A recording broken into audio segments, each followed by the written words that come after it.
So on your iPad, if you have the calculator app, you can do that, or else you can go to self-service and go to search, and you can type it in there. And if you start typing it in, and it should start to show up down there. You can see it there, and then you can press to install it. So if you don't have it, you can do that, and then you can go to it, and it'll come up. And so if you're putting in your numbers, so 6.67, and go EE, and then you can just do negative 11th, and you get that, and you can see it written on that thin gray bar just below the big number. If there's an ad, close it.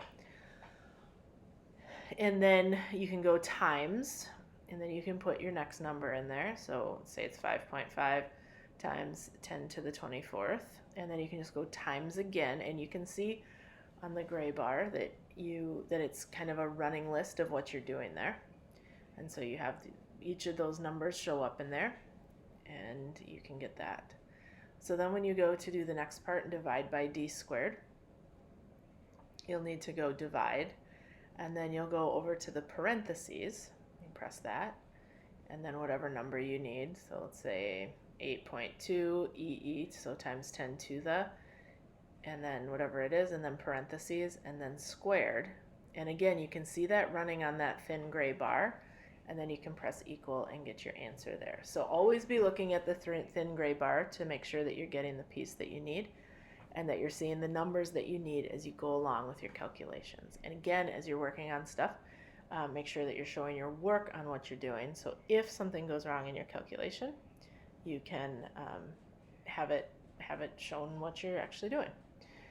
On a phone, it's very, very similar. So if you're going to do 6.67, the EE is in just a little bit different of a spot, but you can get that on there, and you get that. This phone doesn't have a running line of it, so you just have to pay attention to what you're doing. So I'd go 5.5 times 10 to the 5th. Nope, 10 to the 22nd. We'll do that, and I would get that. And then go times, and I don't know, 6.6 times 10 to the 24th. Again, to do the times 10 to the, that ends up being the E. And then you would do divided by parentheses, whatever you have for your distance, parentheses, and then squared, and then equals. And so you have 3.126 times 10 to the 19th. On to the calculus, scientific calculator, probably the most straightforward on this one.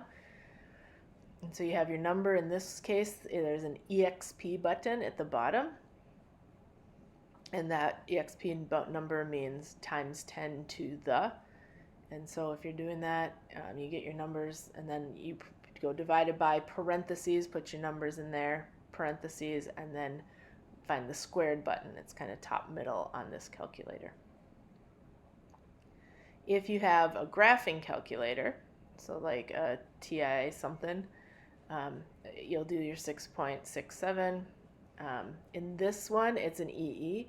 On some calculators, that it'll be in that spot, but it'll be a second function. So you would need to go shift and then that button in order to get the E to show up. But either way, it should be somewhere in that spot. I think on most TI calculators, it ends up being there. And then again, you're putting it in similarly to what you have on the graphing calculator. Sorry, on the scientific calculator. And so figure out for you whichever one you're using. Keep practicing it.